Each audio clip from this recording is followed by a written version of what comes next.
Fancy meeting you here. I think today I'll tell you another story about an act in the carnival. After all, I don't want to overwhelm you with the tales of my adventures too much too soon. I need to leave you wanting to come back for more. Today I will tell you about Sidara.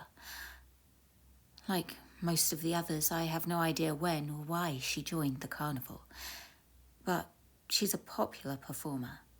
She most often takes the form of a chocolate-skinned woman, tall, lithe, beautiful, with ebony hair falling down her back. Gold jewellery adorns her neck, her ears, her wrists. She does not like to bother with much in the way of clothing. A snakeskin bra, leather shorts, leather boots on her feet. Her tent is silent, save for the mumblings of the audience. As she steps onto the stage, a tall, powerful, dominating figure, a hush falls across them. Wordlessly, she summons from either side of the stage an assistant, one male, one female, each with a length of rope. She stands still as they securely bind her wrists and ankles, then leave. She stands there on the stage, and then slowly begins to rise up. A few inches, half a foot, a foot. The audience watch as she starts to struggle against the bonds. Expertly tied around her wrists and ankles, restraining her perfectly. She cannot escape. She tugs, she pulls, she struggles, she writhes in the air, helplessly. And then, something begins to happen as the rope starts to shimmer and shift, and the black satin ropes binding her so securely take on the forms of two purple pythons, winding their way around her wrists and her ankles. It is not only the ropes who have a shifting form, for whoever looks upon Sidara will see whatever it is they like. To some, she will remain as she appears, black and beautiful. To others, she may be a gnome, a harangon, a human, if you have such proclivities, blonde, brunette, bald. Whatever it is that person wants most is what they will see, for she is a changeling of a very special sort. She remains in the air as the snakes begin to wind their way around her body. This is why she wears so little. She likes the way it feels as the skin of the snake slides across her own.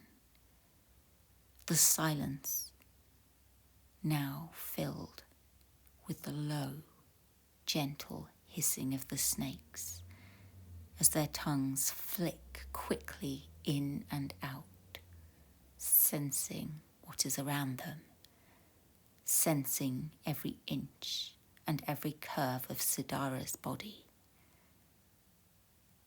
They still hold her tightly. The audience watch, mesmerized, but no one sneaks in to pick their pockets, for this tent is standing room only.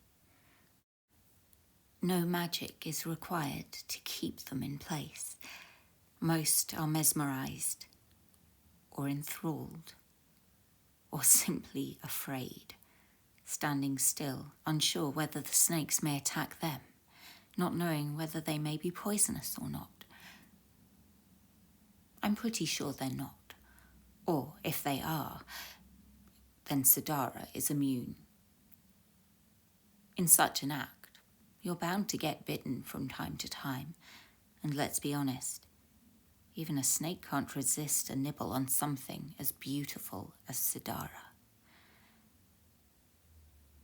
She gently begins to return to the stage, her leather boots making contact with the wood so softly it's audible only to those at the very, very front. Her feet can be seen, and her head, but most of her body is now entwined by the snakes as they meet in the middle, their heads making contact with one another, their tongues making contact as they taste the vibrations in the air, figuring out how many, where.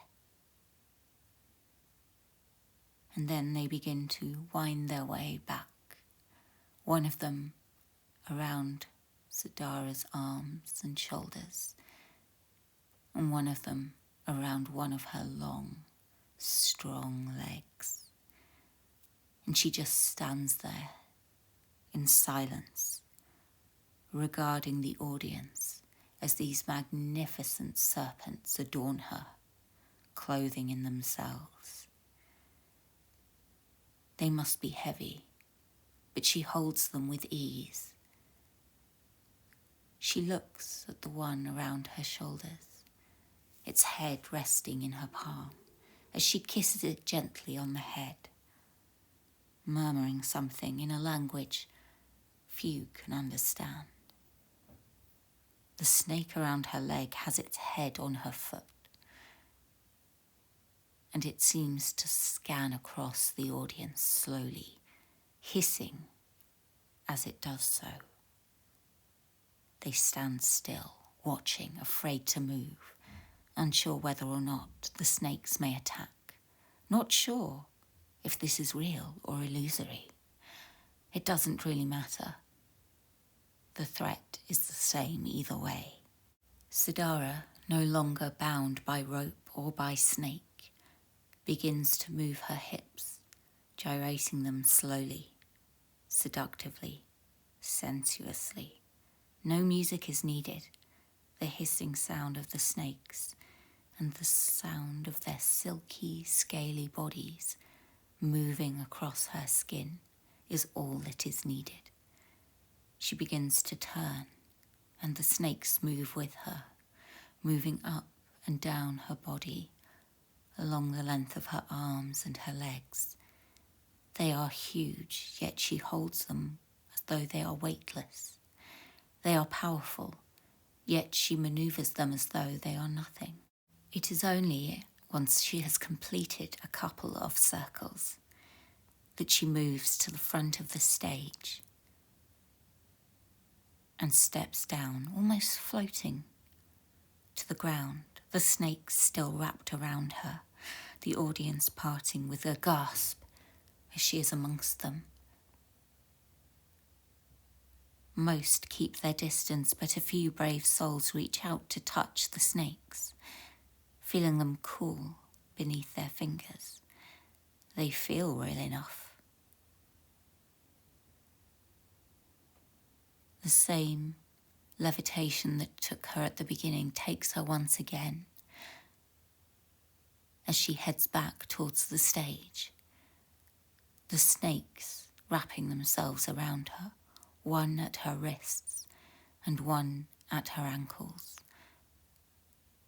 Once again they shimmer, and their serpentine forms return to those of silken black rope.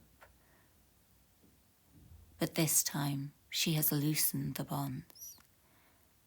This time she easily slips free from them as she drifts gently down to the stage. She takes an extravagant bow, a rope in each hand, and leaves the stage in silence, without a word to the audience. Sidara, the snake charmer.